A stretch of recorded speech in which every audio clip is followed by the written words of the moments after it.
તો અમદાવાદમાં શ્રેયાર્થ યુનિવર્સિટી દ્વારા આશ્રમ રોડ પર સ્થિત HK હોલ ખાતે 16 થી 19 સપ્ટેમ્બર સુધી શ્રેય આઈટી ફેસ્ટિવલનું બીજું ઓડિશન શરૂ થયું છે। પ્રથમ દિવસે 250 થી વધુ વિદ્યાર્થીઓ હાજર રહ્યા। પ્રથમ સત્રમાં ડોક્ટર જ્યોતિ પરીખે AI અને લો કોડિંગનું મહત્વ સમજાવ્યું। ત્યારબાદ ઓટો ફિટ્સના એનાલિસિસ્ટ પ્રોગ્રામર જોલી મકવાણાએ પ્લેસમેન્ટ તૈયારી, એપ્ટિટ્यूड અને કોડિંગ અંગે માર્ગદર્શન આપ્યું।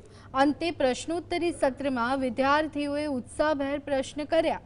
આગામી દિવસોમાં AI, prompt engineering, web security, power BI અને પ્રોજેક્ટ મેનેજમેન્ટ જેવી થીમ પર સત્રનું આયોજન કરવામાં આવશે।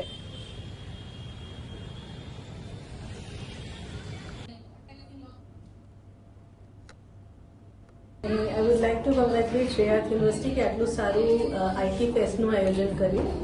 આ IT ફેસ્ટ એનું 4-5 દિવસ ચાલવાનું છે ને એમાં ઘણા બધા સ્પીકર્સ જુદી જુદી ઇન્સ્ટિટ્યુશન્સ અને ઇન્ડસ્ટ્રીમાંથી આવવાના છે અને જે શ્રેયાર્થ યુનિવર્સિટીમાં ભણે છે છોકરાઓ માટે આગળ જઈને એના માટે કયા કયા ફિલ્ડમાં જે સ્પીકર્સ આવવાના છે ડેટા સાયન્સ, ડેટા એનાલિટિક્સ, પછી ફૂલ સ્ટેક ડેવલપમેન્ટ ઇન્ડસ્ટ્રી પરથી સ્પીકર્સ આવ્યા છે। તો આ બધાને સાંભળીને છોકરાઓને એવું ખબર પડશે કે આગળ જઈને કયા કયા ફિલ્ડ્સ છે જેમાં એ આગળ વધીને કામ કરી શકે છે।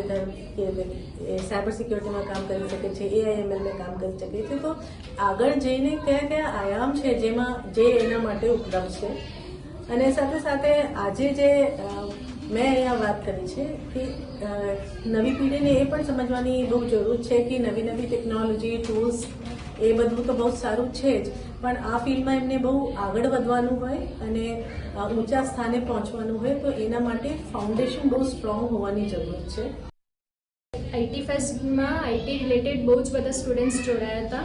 અલગ અલગ ડિપાર્ટમેન્ટ્સ 300 સ્ટુડન્ટ્સ અરાઉન્ડ જોડાયા હતા, જેમાં આઈટી રિલેટેડ સ્ટુડન્ટ્સ બી હતા, MBAના હતા, BBAના હતા, ઓલમોસ્ટ બધા જ સ્ટુડન્ટ્સ હતા। આઈટી ફેસ્ટમાં જાણકારી મળી અમને, જેમ કે આઈટીમાં કેવું કેવું ચાલે છે, શું નવું ચાલે છે, અમને ક્યાં જવું જોઈએ, અમારે શું ફોલો કરવું જોઈએ એઝ અ ફ્રેશર્સ અને માસ્ટર્સમાં આવીને અમે લોકોએ શું ફોલો કરવું જોઈએ જેથી અમે લોકો આગળ જઈને આગળ વધી શકીએ।